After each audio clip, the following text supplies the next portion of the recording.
तमेव चाहं पुरुषं प्रपद्ये यस्मिन् शरीरे प्रसृता पुराणी।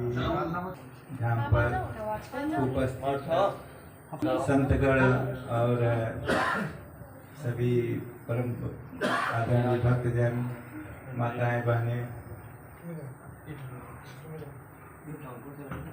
सदगुरु साहब जो धर्मदास साहब ने अपने बांधवगढ़ धाम पर सदगुरु साहब से आरती पूजा कराकर दीक्षा ग्रहण की थी और जो 56 करोड़ धन दौलत सब लुटाकर सदगुरु के शरण में हो गए थे, उसी सदगुरु का चलाया हुआ धर्मदास साहब का जो आरती विधान है, ये हमारे पूजा के रूप में सात्विक पूजा, गुरु पूजा जिसको कहते हैं, मध्य आसन सत्पुरुष विराजे।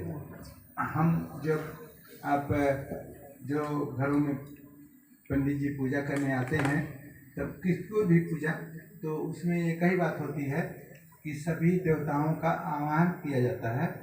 वो आते हैं, उनको भोग दिया जाता है, उनके और उनसे आशीर्वाद लेकर फिर उनकी विदा की जाती है। तो हमारे गुरु साहब सतगुरु साहब ने देवी देवताओं को नहीं, मध्य आसन हम आह्वान करते हैं सत्पुरुष का, मध्य आसन सत्पुरुष विराजे। सत्पुरुष विराजते हैं, उनको हम अपने धूप दीप आरती पूजा से भाव से सुपारी नारियल जो भी हमारे पास वो साधन है उसको लेकर साहब को अर्पित करते हैं और निवेदन करते हैं, साहब हमारे सभी दुख दर्द जो बाधा जीवन की हैं उसे दूर कीजिए और अपने सुख शांति के सागर में शामिल कीजिए। तो वो जो भौतिक पूजा होती है वो देवी देवताओं तक सीमित रहती है, ये सत्पुरुष परमात्मा की पूजा है, सात्विक पूजा है। इसलिए ये कहीं भी किसी भी जगह की जा सकती है, कोई भी करा सकता है, कोई बाधा नहीं है। और इसमें जो इसका मूल लक्ष्य है कि जो नकारात्मक वृत्तियाँ दूर हों, नकारात्मक विचार दूर हों, बाधाएं दूर हों, दूत भूत सब भागे लंका, ऐसा इस पूजा के होने से होता है।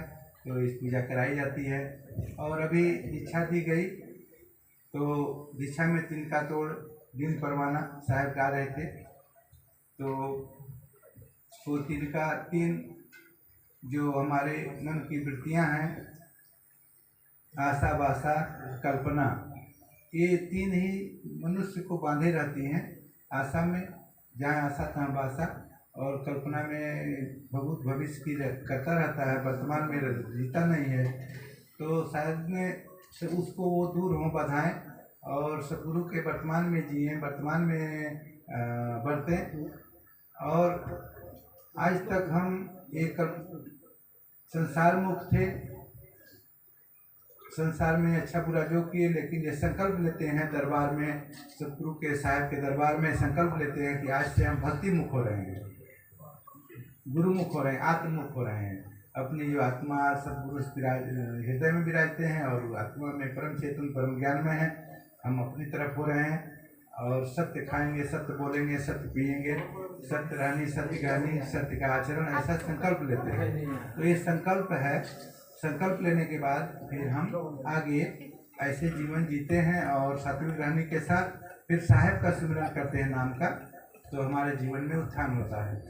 तो दीक्षा एक विधि है यहाँ पर, लेकिन दीक्षा के बाद जब नाम सुमिरन से हम सात्विक रहने से जीवन को बढ़ाते हैं तब हमें फायदा होता है। और अगर जहाँ वहीं रह गए, कल से सात्विक वृत्तियाँ सत्यग्रहणी नहीं किए, सुमिरन थोड़ा सा 5-10 मिनट स्नान करके बैठे नहीं, आरती पूजा नहीं किए, तो वो जीवन फिर वहीं बना रह जाता है, या फिर वापस हो जाते हैं। कोई शराब पीने वाले आए फिर शराब पीने लग जाते हैं, कोई दुखी हो जाते हैं, फिर जो साहेब के दरबार का फल से वंचित रह जाते हैं। तो ये इस पूरे आध्यात्मिक जगत का ये नियम है कि जीव को अपने कल्याण के लिए खुद मेहनत करना ही पड़ेगा। कृपा तभी आएगी जब हम मेहनत करेंगे, कर्म करेंगे, सुमिरन करेंगे, भाव करेंगे, जो भी कर्म करेंगे उसी का फल मिलेगा। तो ऐसा संसार के विधान में ऐसा पूरे दर्शन, पूरे संत, पूरे यही बता दिए कि जीव को जैसे कर्म किए बिना कोई उपाय है ही नहीं। कर्म करके ही अपने बुरे कर्मों को मिटा सकते हैं, अच्छे कर्मों को पा सकते हैं। तो कर्म ही के बस जीव कहते हैं, कर्म ही को जीव दीना कर्म देवाधिकारस्ते माँ फलेश कदाचन, वो भी बोलते हैं भगवान कि कर्म करना मेरा अधिकार है, कर्म करेंगे तो फल मिलेगा। तो इस तरह से हमें अपने कर्मों पर विश्वास करना है, सत्य की रहनी रहना है और सद्गुरु के सुमिरन को थोड़ा सा बढ़ाना है। और अपने जो भक्ति का जीवन है ये प्रपंच से रहित है, सहज जीवन है। तो प्रपंच में नहीं पड़ना, किसी तरह के बाहे, किसी की निंदा शिकायत, किसी के अच्छाई बुराई में नहीं पड़ना, स्वयं दूसरों के लिए कुछ कर देना, सद्गुरु के सतपथ रहना और दूसरों को रास्ता दिखाना, अच्छा अपने सतपथ पर चलना, अच्छे रास्ते पर, ये हम भक्तों का कर्तव्य है। इसलिए साहब उनको हंस बोले और संत को हंस, हंस संत गुण गाहीं पे परिहर बार विकार। तो हंसा तू सुवर्ण वर्णा का वर्णों मैं तो तरुवर पाए पहलियों तबे सराहूं तो हंस पद है, इसे ध्यान रखना है कि हमारा हंस पद है। हंस पद को कभी भी छोड़ना नहीं है। और हंस रूप हंस मोती चुनता है, क्षीर दूध से तत्व निकाल के पी लेता है, लेकिन पानी को छोड़ देता है।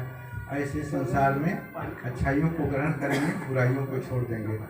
तो हम इस संकल्प, इस आरती पूजा के साथ, इस संकल्प के साथ बोलिए सतगुरुदेव की जय। साहेब बंदगी, साहेब बंदगी, साहेब